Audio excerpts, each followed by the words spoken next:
In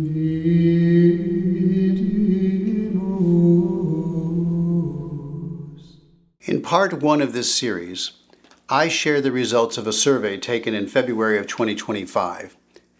Analyzing the survey, I surmised that traditional Latin Mass attendees seem to be drawn to the traditional Latin Mass more for aesthetic reasons than for theological ones.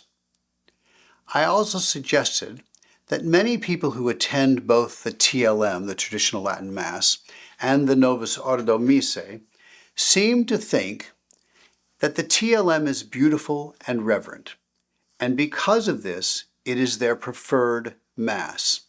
However, it's not always conveniently available, and both the TLM and the Novus Ordo are essentially equivalent. That is, they're both valid and they both fulfill the obligation to attend Mass on Sunday. Therefore, when the TLM is not conveniently available, they will attend the Novus Ordo Missae, even if they prefer the TLM, because the Novus Ordo will fulfill the Sunday obligation. And finally, I suggested that if this reading of the survey is correct, it warrants a response at least three levels. First, we need to examine the goal of the reformers and how such an attitude about validity and equivalency plays into their hands and weakens the traditional movement. Second, we should examine the nature of one's responsibility to attend Mass on Sunday and whether the attendance at either the TLM or the Novus Ordo fulfills that obligation equally in more than a perfunctory legalistic way. And third, we should propose some next steps that will strengthen the traditional movement, thereby providing the spiritual strength and graces needed to address the many and varied ills of the Church today. In this episode, we'll begin to examine the goals of the reformers. With over 60 years of hindsight, discerning the goals of the reformers is simple. The goals were a complete transformation of the Catholic Church into something she had never been before. Now, some might object and say, whoa, the goals of the Church, the goals of the reformers, were different from what actually transpired. The council was just not implemented properly. Well, this objection is addressed in detail in another Boomer episode. But here, it's enough to say that if the council were not implemented correctly, any one of the 6 popes since the end of the council could have said so and demanded a course correction. That has not happened. Pope Benedict XVI came the closest to correcting what he called misinterpretations of the council, but in general, rather than issuing direct corrections, his approach was to view the council within a hermeneutic of continuity with tradition, as he called it, a view that was generally considered as repudiated by his successor, Pope Francis, particularly when he stated that after this magisterium, after this long journey, we can affirm with certainty and with magisterial authority that the liturgical reform is irreversible. Indeed, in a 2013 interview with Reverend Antonio Spadaro, Pope Francis stated that Vatican II was a rereading of the Gospel in the light of contemporary culture, and Vatican II has not yet been fully implemented.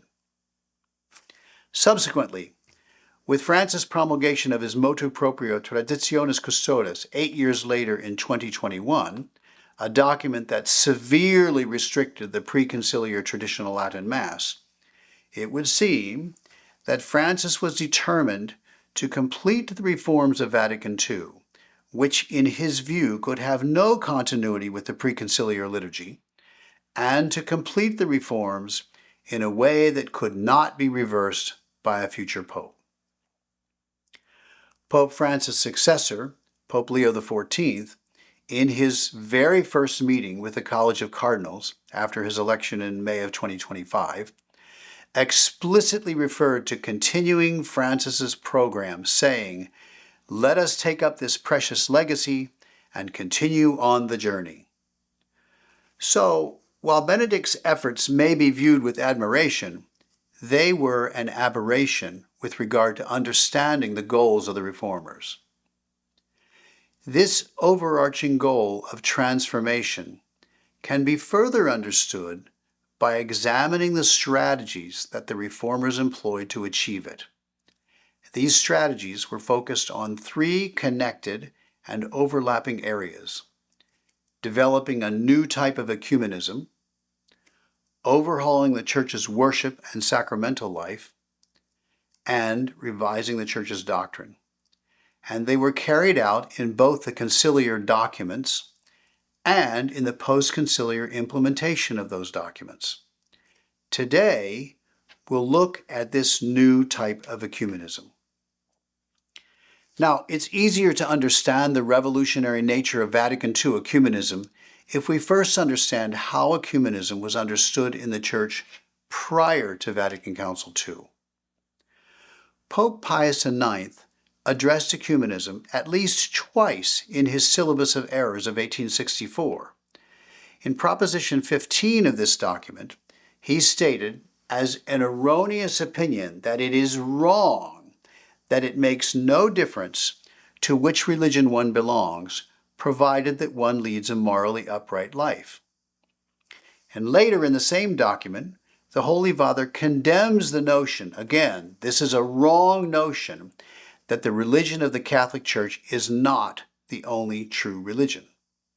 In 1928, Pope Pius XI affirmed and expanded the principles outlined by Pope Pius IX 42 years earlier, which themselves were simply statements of what the Church had taught since the beginning.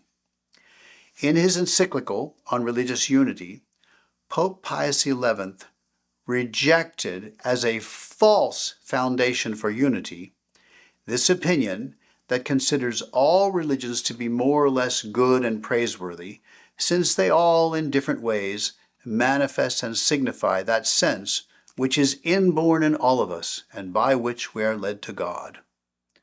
And in the same document, he lays out the only viable path for Christian unity. The union of Christians can only be promoted by promoting the return to the one true Church of Christ of those who are separated from it. These types of clear, concise, and readily understood statements stand in stark contrast to statements in the documents of Vatican Council II. The documents of Vatican Council II do declare that the restoration of unity among all Christians is one of the principal concerns of the Second Vatican Council. Fine. In addition, some of the conciliar statements do seem to echo pre-conciliar statements related to ecumenism and Christian unity.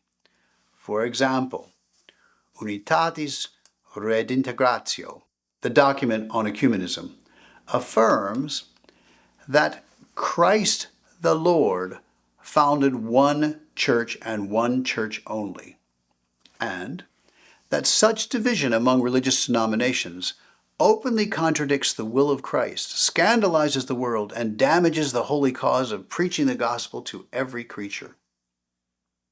Well, so far so good. However, statements like these are interwoven with other, what we would have to call less than orthodox statements, such as, for men who believe in Christ and have been truly baptized are in communion with the Catholic Church, even though this communion is imperfect. Many elements of sanctification and of truth are found outside the Church's visible structure. Some, even very many, of the most significant elements and endowments which together go to build up and give life to the Church herself can exist outside the visible boundaries of the Catholic Church. These liturgical actions of non-Catholic religions can truly engender a life of grace. This Church, constituted and organized in the world as a society, subsists in the Catholic Church. Well, it might be possible to explain such statements in ways that make them seem consistent with preconciliar teaching, but it would take some pretty creative logic. Besides, if such statements were written to mean what the Church had taught previously to the Council, then why were they not written in language that made that clear? The ambiguity was intentional. It allowed the statements to be considered or explained as consistent with preconciliar teaching, while the intention was to implement them in ways that were very different from the preconciliar understanding of ecumenism. A few examples of this different sense of ecumenism in the implementation of the conciliar reforms.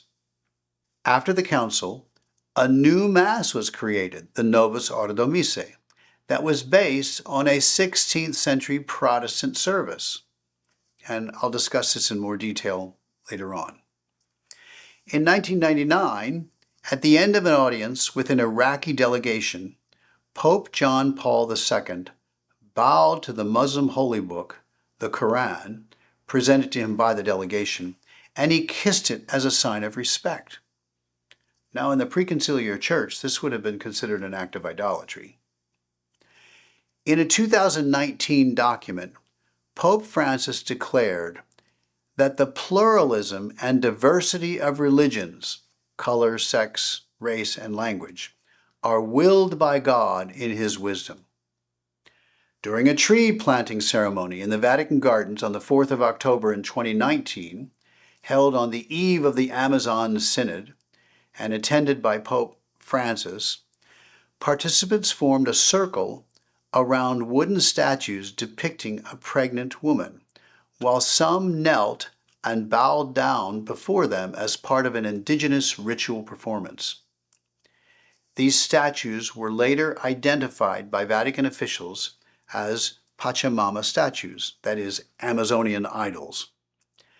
After the ceremony, the statues were placed in the Church of Santa Maria Maggiore, and within a week, a gentleman took the statues out of the church and threw them into the Tiber River, after which Pope Francis stated, "As Bishop of the diocese, I ask forgiveness of those who were offended by this gesture."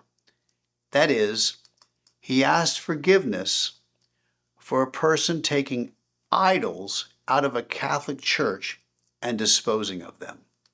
In January of 2026, at an ecumenical Vespers service concluding the week of prayer for Christian unity at the Basilica of St. Paul outside the walls in Rome, attended by representatives of the Anglican Communion and other Christian communities, Pope Leo XIV emphasized the existing spiritual unity among Christians, saying, "We are one. We already are. Let us recognize it, experience it, and make it visible." Now, these are just a sampling, but they demonstrate the strategy of the Reformers to implement a new type of ecumenism, one in which the Catholic Church would accommodate herself to non-Catholic religions rather than attempt to convert them. In the next episode, we'll take a look at the second strategy of the Reformers in their attempt to transform the Church, the overhauling of the Church's worship and sacramental life. Vidimus,